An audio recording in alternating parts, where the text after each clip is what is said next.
Welcome back to another episode of the Casey Campbell Podcast. Casey Campbell with you, of course. Pleased to be joined by Kevin Root, the head boys basketball coach at Swartz Creek. How's it going? Good. How are you? Doing well. Thanks for coming back on again. So pretty good start to the season, 2-2 on the year. Just picked up a win against Midland Dow a few days ago. Yeah, just just really go through and how's the season really kind of going so far for you guys? It's going okay. We're like you said, we're 2-2. We're still trying to build some chemistry and different things like that. But I think having some guys returning from last year has helped quite a bit. We have quite a few juniors on our team and a couple seniors. Uh, but our biggest thing is that we're trying to focus on just being all about us and not worrying about who we're playing game in and game out. And I think that starts with how we practice. And so we're working on building good habits in practice each and every day so that those will translate over to the games. But, for the most part, I'm happy with the start of the season. So, we're just going to keep working hard and, worrying about ourselves and how we approach each and every game. Yeah.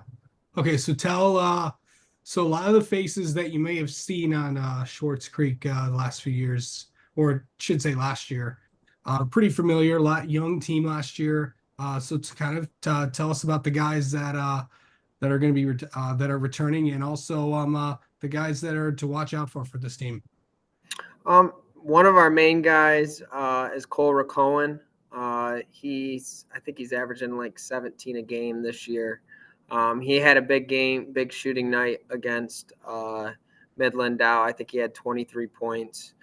So he's definitely helped a lot, and the experience from playing last year has really shown. Our big kid, he's about 6'7", Landon McCown.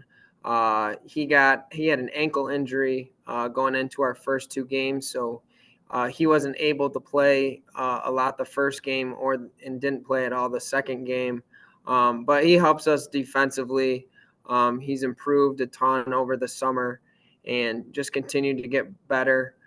We've had a couple of JV kids that have contributed right away. Darian Youngblood and Alex Miller, who've come up from JV and have played a lot of important minutes for us. And they're very athletic, good defensively, and they're meshing in well and finding time for them. And then a couple other of the returners are Brady Berry and Cole Tewksbury. Cole just had 18 points against Midland Dow. I think that's a career high for him. So, um, you know, guys are finding their roles and finding ways to contribute, which is really good. And like you said, the experience from some of the guys who are returning has really contributed to a little bit of our success so far this year. So you played some good opponents. You've I believe I know you played some teams. I believe you've played divisional opponents, Holly and Yep. Benton, of course, to try to process the Metro League. With all the different Yeah. leagues I cover. Yeah. Yeah. Yeah. Yeah, with you played two league games so far against a really good Holly team and against a really good Fenton team with a brand new coach. Hmm. So really, what did and we all know the Metro League's one of the best in the state. What's the league really kind of looking like for you guys this year? It's going to be difficult, just like it's been the last couple of years. Like you said, it's a really competitive league. We struggled against Holly to score points and take care of the ball, so we kind of felt like one got away with one of their better players being out. But like I said, one of our best players was out as well, with Landon not being able to play that game. And then I thought we played a really good half against Fenton. Once again, taking care of the ball and all that was a struggle for us down the stretch of the game. But Fenton's a really good team. I think their record's like 6-1 or 7-1, and they can really put up points. Uh, Kersley's another really good team. I think they're 5-1, 6-1. there's just no easy games, whether we're playing Linden, Fenton, Flushing. There's no easy games. And like I said earlier, it's kind of all about us. We just got to go in and play as hard as we can every single night. It doesn't matter who we're playing because we know we're going to see good opponents each and every night. So, Yeah.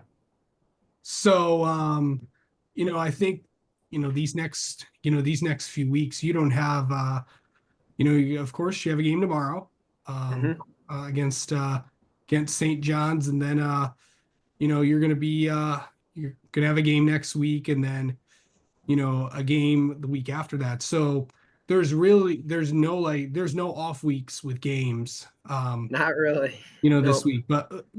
Well, people can say, some people's like, okay, maybe, they use these 2 weeks to like take a break or something, or, well, obviously you'll have practices, but no games. But so, some coaches like to, go to these invites, and I know there's a ton of them, Yep.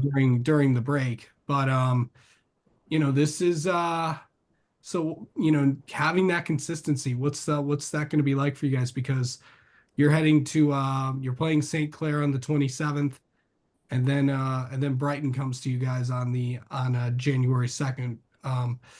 What's that going to be like these next few? So just to kind of keep, the consistency where there is not really a lot of games. hmm I think the reason for us, we got out of school last Friday, so we had our game against Midland Dow, and then obviously our game against St. John's, which is over break. So really, we're playing 4 games over the winter break for us.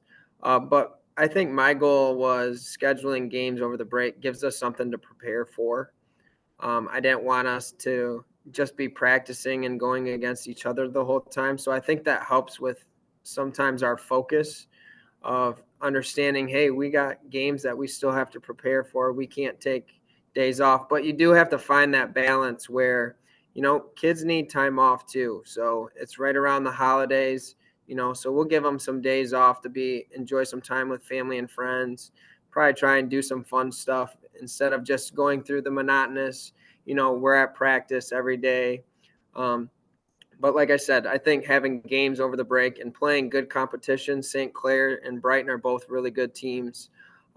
Keeps us motivated, like you said, keeps us thinking in our minds that we need to stay consistent of our work ethic and our progress, because we don't want to take 2 weeks off and then try and come back after break and not be ready to go, because we're going to have important league games coming up as well. So. Absolutely. Last thing, how are how the new rules kind of taking place this year with some of the things? How's that been working out? How do you think Uh, it's going from your if if we perspective? could defend without fouling, I think it would be a good thing. But it is very different. When if you're down in a game and now, at 5 fouls, you're giving them 2 free throws instead of that opportunity for a 1-on-1 where maybe they missed the first. I think it creates a little bit of a sticky situation when you're down and you're trying to come back into a game. Um, but I think it puts an importance, obviously, on defending without fouling and also making your free throws. So it's definitely an adjustment. But I think, I'm not exactly sure what the reasoning was behind the rule. I think it was to speed up the pace of play. I'm not necessarily so sure that has happened, but there it's a new rule. We got to adjust to it, and there's nothing we can do about it. We just got to try and adjust to it the best we can as a team. So, All right. Well, Kevin, thank you so much for the time. As always, we'll talk to you soon, and we'll talk to you later on in the year. all right, sounds good. Thanks, Casey. Appreciate it.